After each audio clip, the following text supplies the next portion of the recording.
ስሜ ሴት ስመኝ ይባላል።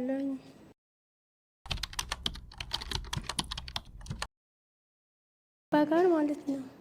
የመጣሁት ለሕክምና ነበር የመጣሁት ከስማዳ ነው። ለሕክምና ነበር የመጣሁት።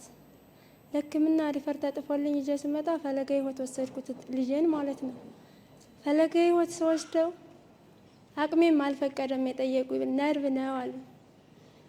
ከዛ የያዝኩት ብርም አቅሜም አልፈቀደውም ነበር። ከዛ ወደዚህ ተቋም ሌላ ሰው ተፈናቅሎ የመጡ ሰዎች እኔን አስጠግተውኝ ይኖሩ ነበር። ከዛ እነዛ ተፈናቅሎ የመጡ ሰዎች ለእንኪስ ከዚህ ሰው እንውሰድ ብለው አመጡ።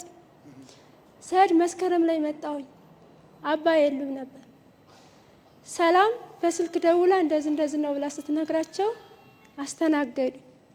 የተቋሙ ሰራተኞች ሁሉም ወዳቸዋለሁ በትና ሁሉም ማስተናግዶ ላከኝ። ከዛ የሉም ለረጅም ሰዓት ቆይተው ሂዳር ላይ ነው መሰለኝ አገኘዋቸው። ሂዳር ላይ አግኝቻቸው እያለ ብርም ራሱ አልከፈልኩም። ትንሽዬ ብር ነው የከፈልኳት። አልከፈልኩም፣ በቃ ሙሉ ፐርሰንት አልከፈልኩም። ከዛ በኋላ ምንትን ይቅበንትን ማለት ፋሲካ ላይ ማለት ነው ቀበሌ ሂጄ ራበኝ ጠማኝ። ቀበሌ ሂጄ ስጮህ የድሃ መዘገቡኝና ለበዓል ሙያ ዶሮ ነው የውሰጅ ብለው ደወሉልኝ። ሲደውሉልኝ ከዛ በኋላ ሲደውሉልኝ ወጀሳድ ለበዓል ሙያ አባ ናቸው ዶሮ የሚሰጡት።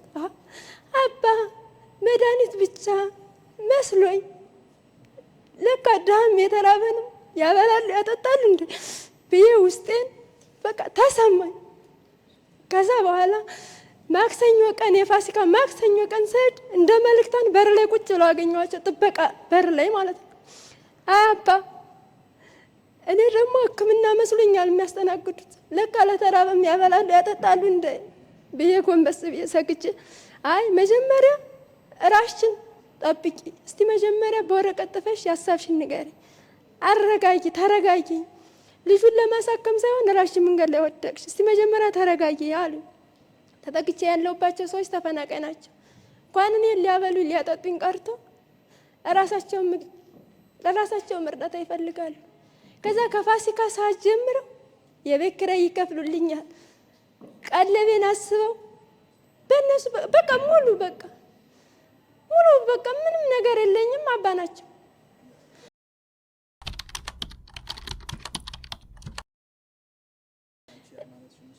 ክርስቲያን ነኝ። ጠብል ለረጅም ሰዓት ቆይቻለሁ። ልጄ ቁሞ አይሄድልኝም ነበር። ሁሌ አዝዬ ሁሌ ታቅፌ ነው የምኖረው። ዛሬ ግን እግዚአብሔር ይመስገን ቁሞ ይሄድልኛል። አሁን ትንሽ እያወራልኝ ነው። እኔ አባን ውለታ ምን ብዬ እንደምገልጠው ራሴ እኔ እንጃ ይከብደኛል። ዘመዶቼ ግን የት አለሽ ብለው አይደውሉልኝም። እኔ እንጃ በጣም ይከብደኛል። አባ ምን ብዬ እንደምመልስ ራሱ በጣም እኔ እንጃ ቃላቱ ራሱ ያጥረኛል። ዘመዶቼ ራሱ የት ነሽ እንግዲህ ልጄ ተስፋ ቆርጬ አይድንልሽም ሲለብሉኝ፣ ዛሬ ግን አልድም። ለምን ምን እንጂ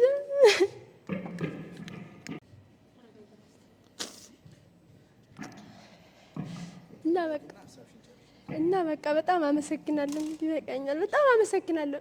የአባን ባለሙያዎች የአባን ተቋሞች ልጆች ራሱ ሁላቸውንም ወዳቸዋለሁ። ደህና ናት ብለው አንድ ቀን አኳረውኝ ያውቁ አይዞሽ በርቺ ነው የሚሉኝ።